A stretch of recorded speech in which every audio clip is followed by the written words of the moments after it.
Congress leader Naseem Khan ने भी मुसलमानों के लिए रिजर्वेशन का मुतालबा किया है। मुसलमानों में जो पिछड़े तबके हैं सिर्फ उनको रिजर्वेशन मिलना चाहिए, कहना है नसीम खान का। आइन के मुताबिक पिछड़ों को रिजर्वेशन मिलना चाहिए, क्योंकि हम आपको ये बताएं कि लगातार मराठा रिजर्वेशन को लेकर जो बात कही जा रही थी उसको हाईकोर्ट ने भी जारी रखा है और ऐसे में मुसलमानों के रिजर्वेशन को लेकर भी लगातार बातें अब उठ रही हैं।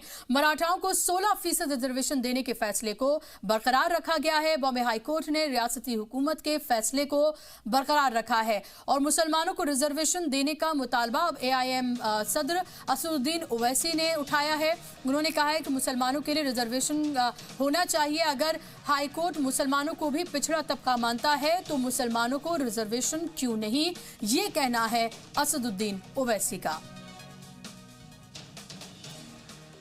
तो AIM सदर असदुद्दीन ओवैसी ने ट्वीट किया, आप ट्वीट देख सकते हैं। उन्होंने ये कहा कि अगर हाईकोर्ट ये मानता है, कोर्ट ये मानता है कि मुसलमान भी पिछड़े हैं, उनमें भी पिछड़ा तबका है, तो अगर मराठों को रिजर्वेशन दिया जा रहा है तो मुसलमानों को क्यों नहीं, ये सवाल उनकी तरफ से उठाया गया है। हम आपको बता दें कि पहली मर्तबा नहीं है, इससे पहले भी इस तरह का मसला उठाया गया है। मराठाओं को 16% रिजर्वेशन देने के फैसले को जो बॉम्बे हाई कोर्ट है उसने बरकरार रखा है, रियासती हुकूमत के इस फैसले को, और साथ साथ ये कहा है कि 16 नहीं बल्कि 12 से 13% इसको किया जाए, ये कहना है बॉम्बे हाई कोर्ट का। और इस बीच असदुद्दीन ओवैसी ने ये सवाल उठाया है। उन्होंने कहा कि मुसलमानों को रिजर्वेशन आखिर क्यों नहीं, अगर मुसलमानों को भी पिछड़ा तबका माना जाता है तो उनको रिजर्वेशन क्यों नहीं।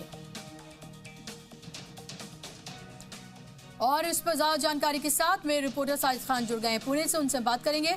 साजिद, ये पहली बार नहीं है जब इस तरह का सवाल उठाया गया हो, इससे पहले भी मुस्लिम रिजर्वेशन का मामला महाराष्ट्र में उठता रहा है और अब एक बार फिर से ये आवाज बुलंद की गई है।